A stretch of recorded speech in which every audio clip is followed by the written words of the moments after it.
Hi everyone. तो आज हम स्टार्ट कर रहे हैं ह्यूमन रिप्रोडक्शन। ह्यूमन रिप्रोडक्शन के जो है 9 लेक्चर हो चुके हैं। आज ये जो लेक्चर होने वाला है वो है 10वां लेक्चर। इसमें हम पढ़ेंगे फर्टिलाइजेशन। फर्टिलाइजेशन क्या होता है हम देखेंगे। इसके पहले मैं कुछ आप लोगों को बताना चाहूँगा कि ये मेरा चैनल है @biology by IAS।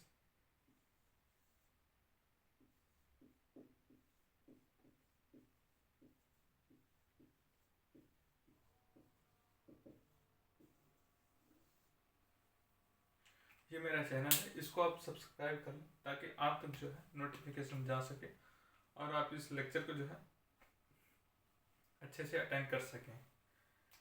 तो आज हम स्टार्ट करते हैं ह्यूमन रिप्रोडक्शन। ह्यूमन रिप्रोडक्शन में आज हम पढ़ेंगे फर्टिलाइजेशन। फर्टिलाइजेशन क्या होता है। इसके जो पिछली वाली क्लास में हुआ था उसमें हम ये पढ़े थे कि बेसिकली क्या मेस्ट्रुअल साइकिल क्या होता है। तो हम थोड़ा सा रिकैप ले लेते हैं और थोड़ा उन लोगों से निवेदन है कि जो बच्चे जो है मतलब इस क्लास में पहली बार देख रहे हैं उनसे निवेदन है कि वो बाकी के 9 लेक्चर देख लें और फिर इसके बाद जो है इस लेक्चर में आए तो उनको अच्छे से समझ में आएगा। नहीं ऐसा होगा कि अगर पहली बार इस लेक्चर में कूद जाएंगे तो उनको समझ में नहीं आएगा। हालांकि समझ में आएगा, ऐसा भी कुछ इसमें तीर मारने वाला कोई चीज़ है नहीं, तो समझ में उनको भी आएगा। तो निवेदन उनसे उम्मीद है कि वो पिछले वाले लेक्चर देख के आएंगे और फिर इसके बाद ये इस लेक्चर को अटेंड करेंगे। तो हम थोड़ा सा रिकैप ले लेते हैं कि हमने पिछली क्लास में पढ़ा क्या था। पिछली क्लास में मैंने पढ़ा था menstrual cycle. Basically menstrual cycle होता क्या है। मेस्ट्रुअल साइकिल होता है कि एंडोमेट्रियम की दीवार जो होता है टूट के बाहर निकल जाना, जिसको इसको बोलते हैं ब्लीडिंग भी बोलते हैं। ब्लीडिंग ये जो होती है 1 से 5 दिन तक होती है, 50 से 150 ml तक होती है, इसके बाद स्टॉप हो जाती है। ब्लीडिंग के टाइम पे यानी मेस्ट्रुअल साइकिल में जो फेजेस आती हैं बेसिकली 4 फेज होती हैं। पहला होती है मेस्ट्रुअल फेज यानी जिसको बोलते हैं मेस्ट्रुअल साइकिल यानी ब्लीडिंग फेज भी बोलते हैं। दूसरा सेकंड जो होता है वो होता है पॉलीफेरेटिव यानी फॉलिकुलर फेज होता है। थर्ड जो होता है वो ओवुलेटरी फेज होता है और फोर्थ जो होता है ल्यूटियल यानी सिक्रेटरी फेज होता है। तो फर्स्ट फेज में क्या होता है। फर्स्ट में फेज में बेसिकली क्या होता है, सभी हार्मोन्स जैसे estrogen, progesterone, LH, FSH, inhibin ये सब क्या होते हैं, कम होते हैं मेस्ट्रुअल फेज में। इस फेज में जो होता है प्रोस्टाग्लैंडिन यानी प्रोस्टाग्लैंडिन हार्मोन जो होता है इनका लेवल ज़्यादा होता है, बाकी सबका कम होता है। अब इस हार्मोन लेवल ज़्यादा होने का क्या मतलब है। इस हार्मोन प्रोस्टाग्लैंडिन हार्मोन लेवल ज़्यादा होने का मतलब ये है कि जब ये ज़्यादा होगा तो इस एंडोमेट्रियम में जो होती है यूट्रस के जो एंडोमेट्रियम वॉल होती है उसमें स्ट्रॉन्ग कॉन्ट्रैक्शन कराएगा मेयोमेट्रियम में, ताकि वो टूट के बाहर निकल जाए। सोचो अगर ऐसा ना हो तो क्या होगा। अगर ऐसा ना हो तो एंडोमेट्रियम की जो दीवार है, सोचो कि कोई टुकड़ा जो है उसी के अंदर रह गया तो इन्फेक्शन कॉज कर देगा। इन्फेक्शन कॉज करने से बहुत सारी प्रॉब्लम आ जाएंगी। इसलिए नेचर ने ऐसा बनाया है कि मेस्ट्रुअल साइकिल की जो मेंस्ट्रुएशन फेज में जो होता है सारे हार्मोन्स को कम रखा है, प्रोस्टाग्लैंडिन का हार्मोन ज़्यादा रखा है, ताकि जो होता है स्ट्रॉन्ग कॉन्ट्रैक्शन कराए और ये टूट के बाहर निकल जाए, कोई भी पार्ट जो है एंडोमेट्रियम में ना रहे। सेकेंड फेज जो होती है वो होती है पॉलीफेरेटिव यानी फॉलिकुलर फेज। इस फेज में क्या होता है कि एंटीरियर पिट्यूटरी से हार्मोन्स आते हैं जैसे LH, FSH। तो FSH एक्ट करता है फॉलिकुलर पे, फॉलिकुलर जेनेसिस कराता है, यानी कहने का मतलब ये है कि फॉलिकल्स का निर्माण करता है। तो बहुत सारे फॉलिकल्स रहते हैं, कोई एक डोमिनेंट यानी कि डोमिनेंट फॉलिकल्स को निर्माण कराता है। बहुत सारे फॉलिकल्स होते हैं, बस बहुत सारे फॉलिकल्स में सिर्फ ही फॉलिकल्स को। तो जो डोमिनेंट फॉलिकल्स होती है वो रिलीज करती है एस्ट्रोजन और इनिबिन। एस्ट्रोजन क्या करता है, ये एंडोमेट्रियम वॉल के पे एक्ट करता है, थिकनिंग को बढ़ाता है यानी कि ब्लड टिश्यू को डेवलप कराता है, उसको ब्लड सेल डिवीजन को बढ़ाता है ताकि वो थिकनेस को बढ़ सके और आगे के लिए अगर प्रेगनेंसी कंसीव हो तो इम्प्लांटेशन हो सके। इनहिबिन क्या करता है, इनहिबिन भी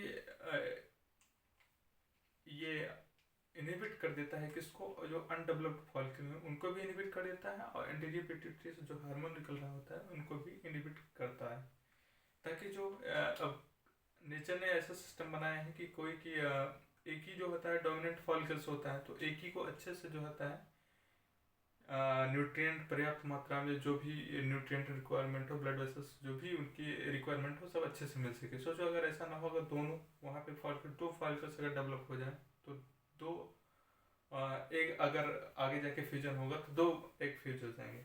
बट ऐसा नहीं होता है, कोई एक ही जो होता है अच्छे से न्यूट्रिएंट का भरपूर मात्रा मिल पाता है, एक ही आगे जा पाता है फॉलिकल्स, वही सेकेंडरी साइड में कन्वर्ट होता है। तो ये प्रक्रिया जो थी ये फॉलिकुलर फेज की थी। फॉलिकुलर फेज के साथ आता है ओवुलेटरी फेज। ओवुलेटरी फेज में क्या होता है, ये जो डेवलप्ड फॉलिकल्स होते हैं, थीका स्टर्ना थीका इंटरना की लेयर बन जाती है। थीका स्टर्ना इंटरना क्या करती है, एस्ट्रोजन रिलीज करती है। 14वें दिन होता क्या है कि डेवलप्ड फॉलिकल्स का एस्ट्रोजन का रिलीज इतना ज़्यादा हो जाता है कि ये पॉजिटिव फीडबैक देती है किसको, एंटीरियर पिट्यूटरी को, हाइपोथैलेमस को। एंटीरियर पिट्यूटरी हाइपोथैलेमस दोनों जगह से क्या है, हार्मोन निकलता है जिसको बोलते हैं एलएच। एलएच का ल्यूटिनाइजिंग हार्मोन। ये हार्मोन लेवल बहुत बढ़ने से क्या होता है कि ये ग्राफिन फॉलिकल्स को रप्चर कराती हैं। ग्राफिन फॉलिकल्स जो है रप्चर करती है, सेकेंडरी साइड रिलीज होती है, सेकेंडरी साइड एंटर करती है फैलोपियन ट्यूब। फैलोपियन ट्यूब में जाकर के वहाँ एम्पलरी स्टमक जंक्शन पे वेट करती है किसका, स्पर्म का। जब स्पर्म आकर के सेकेंडरी साइड से मिलता है तो जब मिलने के बाद जो होता है सेकेंड पोलर बॉडी बन जाती है, और सेकेंड मियोसिस जो अरेस्टेड रहती है मेटाफेज सेकेंड वो कंप्लीट हो जाती है। और जब तक एलएच ग्राफिन फॉलिकल रप्चर करती है, ग्राफिन फॉलिकल्स कन्वर्ट हो जाती है कार्पस ल्यूटियम में। कार्पस ल्यूटियम क्या हार्मोन सिक्रेट करता है जिसको बोलते हैं एस्ट्रोजन। मेनली जो होता है एनसीईआरटी में जो गिवन है वो प्रोजेस्टेरोन दिया है, बट इसके साथ साथ जो होता है एस्ट्रोजन भी सिक्रेट करती है। तो ये पुनः क्या करती है, एंडोमेट्रियम की वॉल को एक्ट करता है, उसको ब्लड वेसल्स यानी ब्लड वेस्कुलर नेचर बनाता है, हाली ब्लड वेसल्स को डेवलप करता है ताकि अच्छे से उनकी दीवार बन सके। जब तक एलएच का लेवल मेंटेन रहता है तब तक कार्पस ल्यूटियम बनाती है। जिस दिन एलएच का level down, corpus luteum convert हो जाती, डिजेनरेट कर जाती है। जैसे कार्बस ल्यूटियम डिजेनरेट करती है, सेम उसी टाइम प्रोजेस्टेरोन एस्ट्रोजन का बनना बंद। प्रोजेस्टेरोन एस्ट्रोजन का बनना बंद, तो जो एंडोमेट्रियम की वॉल को बना रही थी, वो अच्छे से तैयार कर रही थी, उनका बनाना बंद। कहने का मतलब मिस्ट्रल फेज आ गई। ये फेज जो होता है आता है तकरीबन जो ल्यूटियल फेज जिसको बोलते हैं सेक्रेटरी फेज, ये चलता है 13वीं से 28वें दिन तक चलती है। उसके बाद क्या होता है, मेस्ट्रुअल फेज फिर से स्टार्ट हो जाता है। फिर 1 से 5 दिन तक जो होता है मेस्ट्रुअल फेज चलता है, उसमें से 50 से 150 ml तक ब्लीडिंग होती है। तो ये पिछले क्लास का हमारा जो है कंप्लीट रिकैप था। तो आज हम स्टार्ट करते हैं फर्टिलाइजेशन। फर्टिलाइजेशन क्या होता है हम देखते हैं।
ये कंप्लीट स्ट्रक्चर है उसका जिसको बोलते हैं, ये वेजाइनल ट्रैक्ट, यूट्रस, यूट्रस से फैलोपियन ट्यूब। बेसिकली ये फर्टिलाइजेशन होता क्या है? फर्टिलाइजेशन एक जर्नी है। जैसे कहते हैं कि स्टूडेंट लाइफ होती है तो उसमें बहुत सारे स्टूडेंट होते हैं, कंपटीशन की तैयारी करते हैं। सपोज दैट जैसे नीट में 25 लाख बच्चे फॉर्म भरते हैं, कुछ ही जो होते हैं सेलेक्ट होते हैं, उसमें से भी जो होते हैं कुछ टॉप कॉलेज में जाता है, उनमें से भी जो तो टॉपेस्ट कॉलेज होते हैं कुछ ही 1-2 बच्चे पहुंच पाते हैं। बाकी क्या होते हैं, बाकी के बच्चे कुछ रीजन से रुक जाते हैं, कुछ नंबर से रुक जाते हैं, कोई किसी कम नंबर वाला कॉलेज रैंक वाला मिलता है, किसी को ज़्यादा। और जो टॉप, जो इंडिया के जैसे कहें कि मतलब कि टॉप मोस्ट जो रैंक है, जो कॉलेज है वो दिल्ली एम्स है, वहाँ तक पहुँचना है इस टाइम कुछ ही बच्चे पहुँच पाते हैं। सेम ऐसे ही प्रोसेस इसका है कि इसमें से भी 200 से 300 मिलियन यहाँ पे इस पर इंसेमिनेट होते हैं। यहाँ भी कहने का मतलब यहाँ पे इंसेमिनेट होते हैं। ये वेजाइनल ट्रैक है। वेजाइनल ट्रैक में पर इजैकुलेशन जो होता है, पर ड्रॉप में जो होते हैं 200 से 300 मिलियन स्पर्म होते हैं। ये वेजाइना है। यहाँ का जो इन्वायरमेंट होता है ये पूरी तरीके से एसिडिक होता है।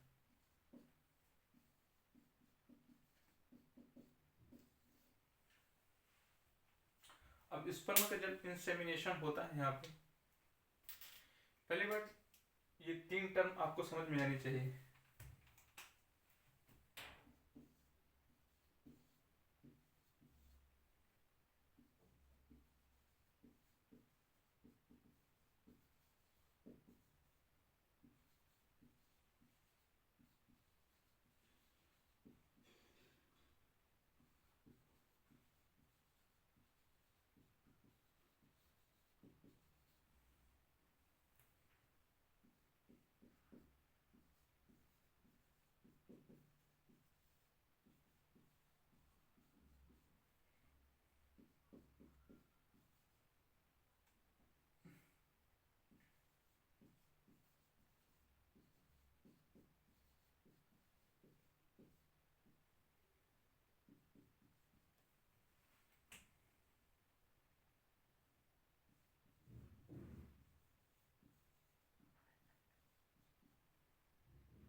ये जो 3 टर्म है आपको ये समझ में आनी चाहिए अच्छे से कि 3 टर्म बेसिकली है क्या। पहला होता है इंसेमिनेशन। इंसेमिनेशन कहने का मतलब स्पर्म का इजैकुलेशन जो होता है वेजाइनल ट्रैक में हो, इसको बोलते हैं इंसेमिनेशन। दूसरा होता है इजैकुलेशन। इजैकुलेशन कहने का मतलब हो बाहर, यानी बॉडी से बाहर निकालना, यानी कहीं पे इजैकुलेट कर देना, उसको बोलते हैं इजैकुलेशन। स्पर्मिएशन क्या होती है? स्पर्मिएशन सर्टोली सेल्स जो न्यूट्रिएंट में उससे भरपूर मात्रा में स्ट्रक्चर और न्यूट्रिएंट उससे ले रही होती है, डेवलप कर रही होती है, उसको छोड़ करके बाहर निकलना, उसको बोलते हैं स्पर्मिएशन। बेसिकली यहाँ पे जो होता है, यहाँ पे होता है इंसेमिनेशन। यहाँ का इन्वायरमेंट जो होता है एसिडिक होता है, और जब स्पर्म यहाँ पे इंसेमिनेट होते हैं तो वो बेसिकली थक्के के रूप में निकलते हैं। उनको फिर से यहाँ पे एक्टिवेट किया जाता है। माइक्रोफेज होते हैं, एसिडिक इन्वायरमेंट होता है, जिसको बोलते हैं कैपेसिटेशन एंड डीकैपेसिटेशन, डाइल्यूशन ऑफ जो उसके ऊपर जो होते हैं ग्लाइकोप्रोटीन्स होती हैं, वो माइक्रोफेज एसिडिक जो एसिडिक होता है इन्वायरमेंट वो काम करते हैं, ताकि उनके ऊपर जो ग्लाइकोप्रोटीन्स होती हैं वो हट जाए, फिर से एक्टिवेट हो जाए। अब यहाँ पे स्पर्म तो एजैकुलेट हो गए, फिर से एक्टिवेट हो गया, उनको चलने के लिए, मोटिलिटी के लिए कैल्शियम आयंस होते हैं। कैल्शियम आयंस बेसिकली कहाँ से आते हैं?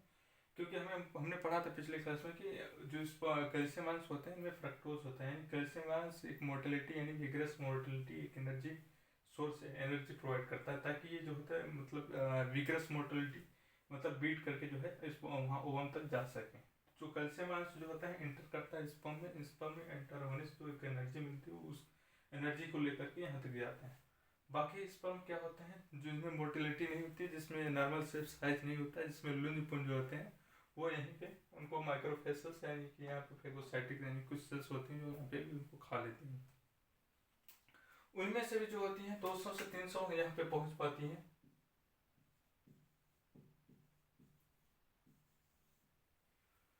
और इनमें से भी कोई एक स्पर्म जो होगा जा करके इस एग से फर्टिलाइज करता है और सेकंड पोलर बॉडी यहाँ पे बन जाती है और सेकंड मियोसिस कंप्लीट हो जाती है। ये कहाँ होता है? एम्पुलर स्टमक जंक्शन में।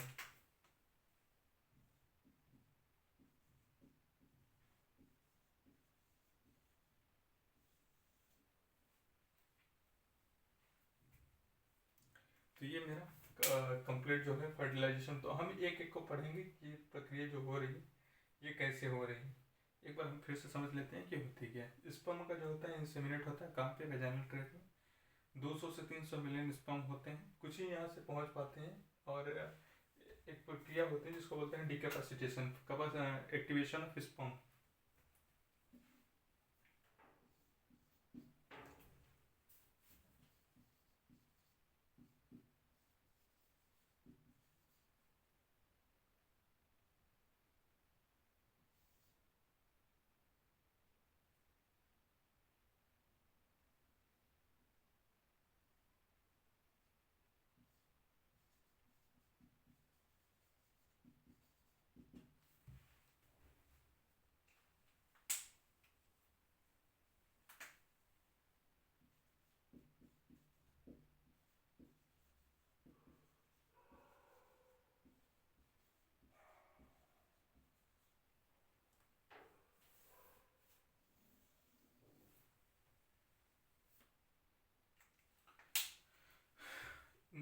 स्पर्म के ऊपर जो ग्लाइकोप्रोटीन्स लगी होती है वो ग्लाइकोप्रोटीन्स का निकलने का काम माइक्रोफेस और एसिडिक इन्वायरमेंट क्या काम करता है?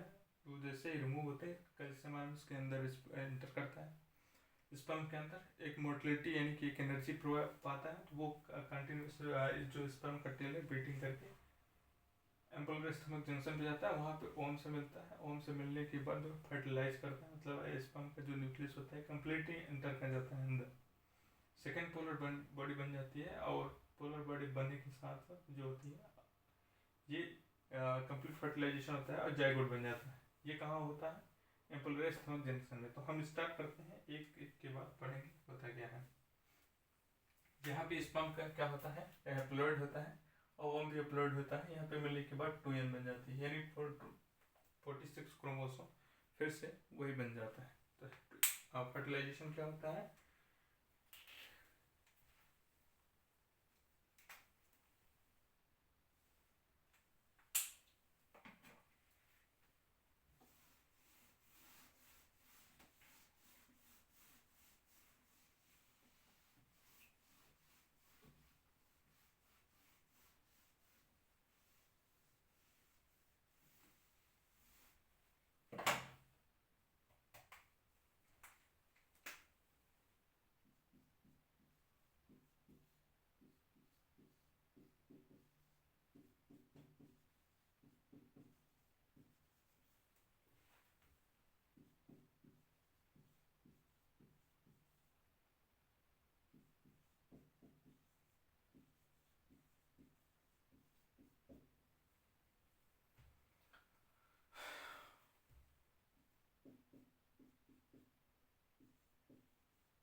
तो फर्टिलाइजेशन क्या होता है? Formation of involve in fusion of two haploid gametes. दो हैप्लॉइड गैमेट मिलकर के फॉर्म बनाते हैं, डिप्लॉइड एक शेल बनाते हैं जिसको बोलते हैं जाइगोट। तो हम पढ़ेंगे कि इस प्रक्रिया जो होती है कैसे होती है एक के बाद एक।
पहले जब स्पर्म एग से आकर के मिलता है तो उसको बोलते हैं सिनगेमी। सिनगेमी का मतलब होता है साथ साथ मिलना। यहाँ पे हेप्लॉइड क्या होता है, स्पर्म होता है, हेप्लॉइड ये होते हैं ओवम होते हैं, ये आपके जब मिलने की प्रक्रिया को बोलते हैं सिनगेमी। सिनगेमी के बाद होता है प्लाज्मोगेमी। प्लाज्मोगेमी कहने का मतलब मिक्सिंग ऑफ प्लाज्मा। स्पर्म में प्लाज्मा नहीं होते, ओवम में भर भर के प्लाज्मा होते हैं, तो सेकंड प्रोसेस जो होती है वो मिक्सिंग होती है प्लाज्मा। और जो थर्ड प्रक्रिया होती है कैरियोगेनस। कैरियो का मतलब होता है न्यूक्लियस, न्यूक्लियस का मिक्सिंग यानी न्यूक्लियस का मिलना आपस, इसको बोलते हैं कैरियोगेनस। जो थर्ड प्रोसेस फोर्थ प्रोसेस होती है एम्फीमिक्सिस। एम्फीमिक्सिस का मतलब होता है क्रोमैटिन का मिलना, और ये नॉर्मल जो होती है जाइगोट का फॉर्मेशन रूप ले लेती है। तो हम एक को पढ़ते हैं कि एक्चुअली होता कैसे है ये।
जो कैपेसिटेशन होता है बेसिकली होता क्या है, स्पर्म के हेड में जो होती है ग्लाइकोप्रोटीन्स लगी होती है। इन ग्लाइकोप्रोटीन्स को रिमूव करके एक्टिवेट दोबारा करना होता है, जिसको बोलते हैं कैपेसिटेशन, रिमूवल ऑफ ग्लाइकोप्रोटीन।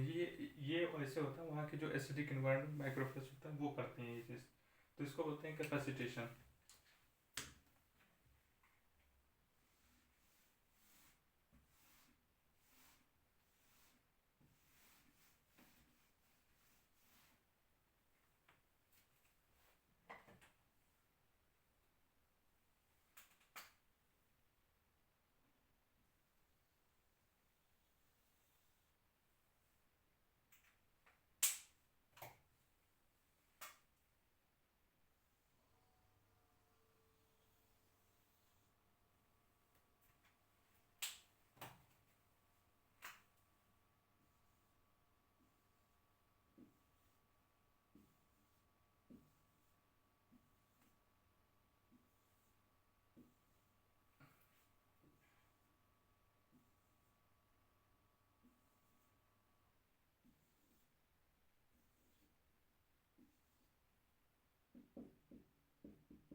ये एक कंप्लीट एग है। कंप्लीट एग को जो होता है, इसके बाहर से जो होती हैं लेयर होती हैं, जो सबसे अंदर वाली लेयर होती है उसको बोलते हैं जोना पेलुसिडा।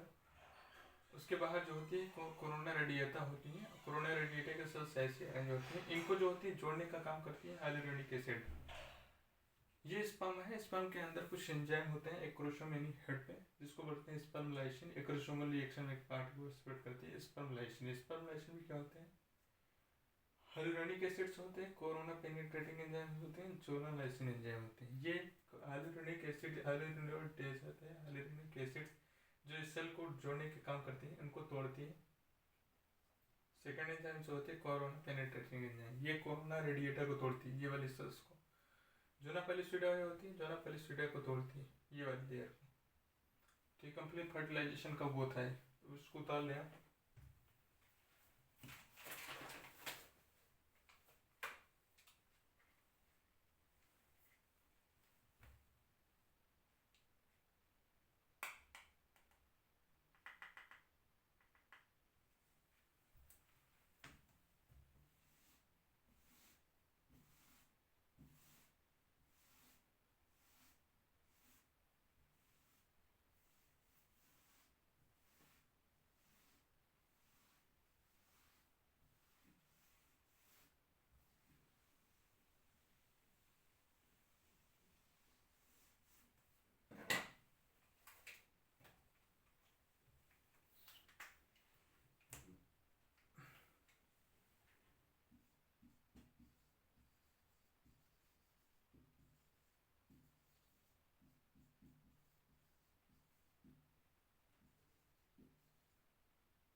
ये फॉर्मेशन ऑफ फर्टिलाइजेशन कोन क्या होता है? सपोज दैट कि एक टायर के अंदर जो ट्यूब के अंदर हवा भरी हुई है, कहीं से टायर में कट लगती है, कट लगने के बाद वहाँ से ट्यूब का निकलना है, जिसको बोलते हैं कोन टाइप में जो बन जाता है। सेम उसी टाइप में क्या होता है, ये क्यों बनता है? क्योंकि ट्यूब के अंदर बहुत लार्ज अमाउंट में हवा रहती है, वो प्रेशर रहता है, और वहाँ कहीं से अगर कट लगने के बाद तुरंत वहाँ से निकल जाना, कोन टाइप में बन जाना। ठीक उसी प्रकार यहाँ पे होता है, जिसको बोलते हैं, उस टाइप को बोलते हैं फर्टिलाइजेशन कोन। इसके अंदर जो होती है बहुत प्रेशर होता है, यानी कि बहुत फ्लूइड फिल्ड कैविटी होती है, जो बहुत प्रेशर रहता है। जैसे स्पर्म आकर इससे फ्यूज करता है, तो जहाँ से थोड़ा सा गली पाता है निकलने के लिए, वहाँ से ऐसे कोन टाइप में निकल जाता है, जिसको बोलते हैं फॉर्मेशन ऑफ फर्टिलाइजेशन कोन। जैसे ही स्पर्म आकर के इससे बाइंड करता है, उस टाइम क्या होता है, सोडियम चैनल्स खुल जाते हैं, सोडियम चैनल्स एंटर कर जाते हैं। पहले निगेटिव होता है अंदर, फिर जब सोडियम चैनल्स एंटर कर जाते हैं, पॉजिटिव हो जाता है अंदर, बाहर निगेटिव हो जाता है। ऐसा होने से क्या होता है, फॉर्मेशन ऑफ फर्टिलाइजेशन कोन बन जाता है। ओपनिंग ऑफ सोडियम चैनल्स खुल जाते हैं, मेम्ब्रेन जो होती है बिकम डिपोलराइज्ड कर जाती है। इसको बोलते हैं जोना रिएक्शन। जोना रिएक्शन जो होती है फास्ट ब्लॉक पॉलीस्पर्मी, यानी कि एक स्पर्म एंटर करने के बाद उसके बाद कोई भी इंटर न कर से, इसको बोलते हैं फास्ट ब्लॉक पॉलीस्पर्मी, यानी एक लेयर बना देती है जिसको स्पर्म दोबारा कोई इंटर ना कर सके। ये फास्ट होती है, विद इन मिनट की होती है, कुछ मिनट की होती है। सेकेंड वाली जो रिएक्शन होती है, जो ये तो कुछ टाइम के लिए होती है, कुछ मिनट के लिए होती है। जो इसके बाद वाली जो रिएक्शन होती है, वो उसको बोलते हैं कॉर्टिकल रिएक्शन। कॉर्टिकल रिएक्शन जो होती है वो परमानेंट होती है। ये जोना पेलोसिडा की लेयर है। तो अब इसको उतार लें, इसके बाद हम पढ़ते हैं नेक्स्ट वाली रिएक्शन, कॉर्टिकल रिएक्शन।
ये कॉर्टिकल रिएक्शन कैसी होती है? कॉर्टिकल रिएक्शन जैसे स्पर्म से जब एग से जब स्पर्म आके मिलता है तो मेम्ब्रेन क्या होती है, डिपोलराइज्ड कर जाती है। डिपोलराइज्ड स्टेट में क्या होता है, सोडियम चैनल इंटर करते हैं, इंटर करने के बाद सिग्नल कहाँ पे जाता है, स्मूथ एंडोप्लाज्मिक रेटिकुलम।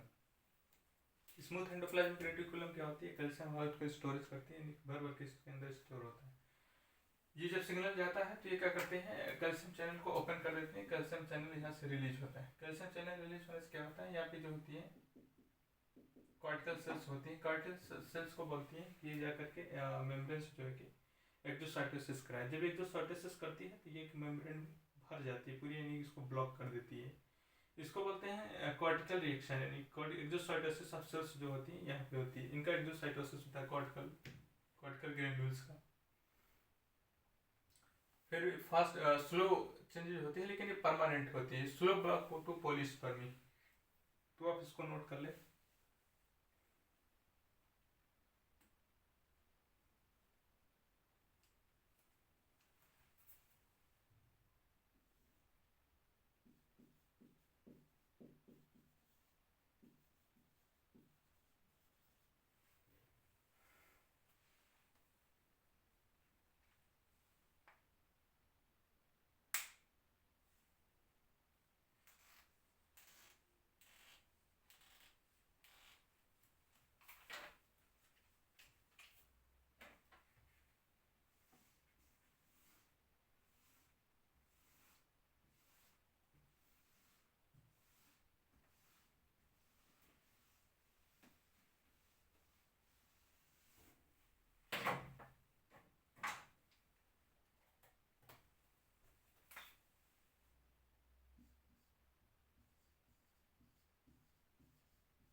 तो आज हम पढ़ेंगे इसके बाद क्लीवेज। क्लीवेज क्या होता है? क्लीवेज बेसिकली होता है सेल डिवीजन। फर्टिलाइजेशन के बाद जो होता है जाइगोट, जाइगोट के बाद जो क्लीवेज की प्रोसेस होती है, डिवीजन की प्रोसेस होती है,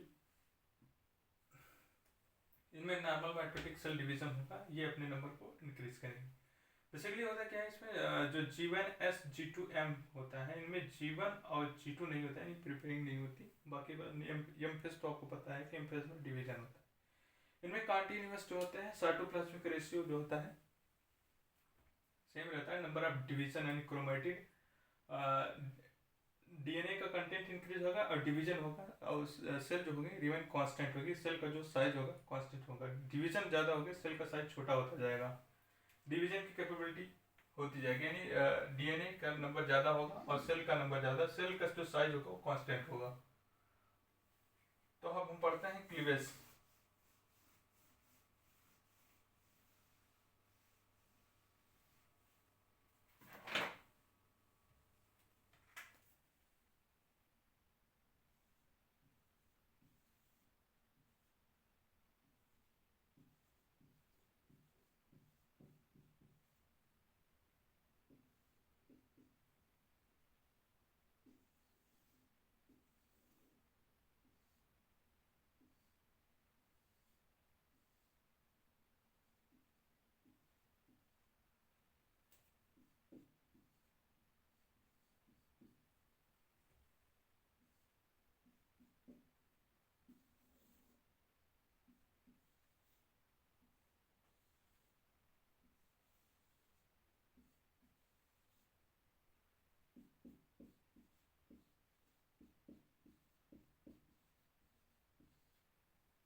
क्लीवेज डिवीजन क्या होता है? जाइगोट बनता है, जाइगोट के बाद जो होती है फर्स्ट जेम जो होती है और जाइगोट डिवाइड करता है, सेल डिवीजन होता है।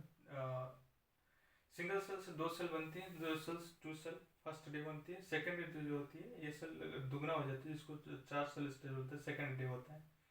थर्ड डे जो होती है 8 सेल बनती है, और फोर्थ डे जो होती है 8 सेल से 16 सेल से हो जाती है, जिसको बोलते हैं 16 to 18 सेल, जिसको बोलते हैं मार्विला।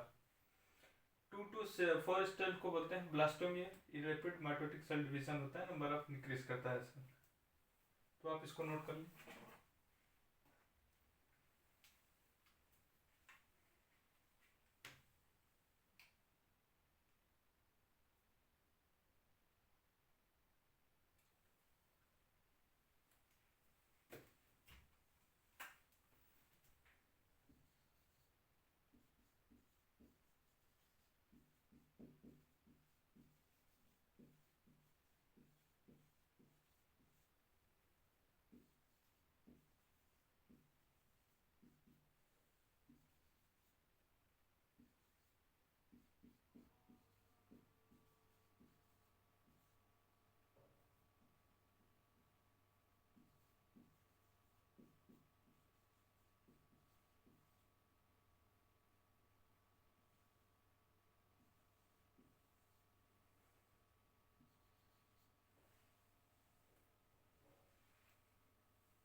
इनमें दो तीन पॉइंट याद रखना है आपको।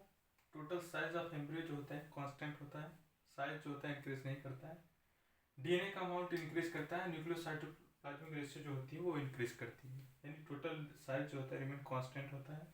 डीएनए का अमाउंट इंक्रीज करता है, न्यूक्लियोसाइटोप्लाज्मिक रेशियो जो होता है वो इंक्रीज करती है।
ये फर्टिलाइजेशन होता है एम्पुला में। एम्पुला के बाद जो बनता है जाइगोट बनता है। जाइगोट बनने के बाद फर्स्ट जो बनता है दो सेल स्टेज बन जाती है। सेकंड जो होती है 4 सेल स्टेज में जाती है। जो थर्ड डे होती है 8 स्टेज,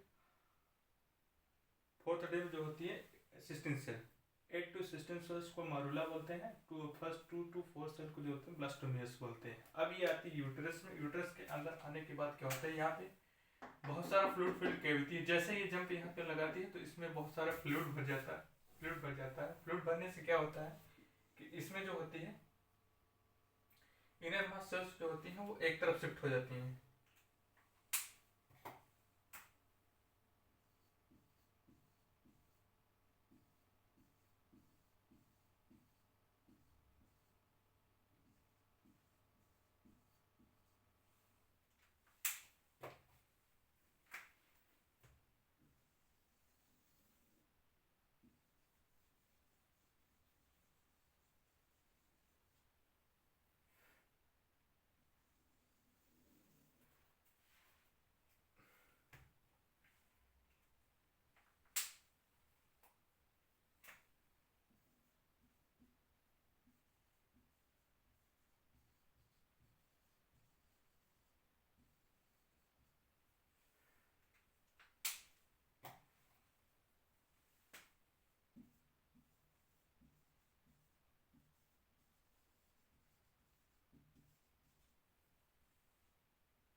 ये जैसे ही यानी जंप करती है किसमें, यूट्रस में बहुत सारा फ्लूइड होता है। फ्लूइड इनमें भर जाता है जिसको बोलते हैं यूट्राइन मिल्क भी बोलते हैं इसको।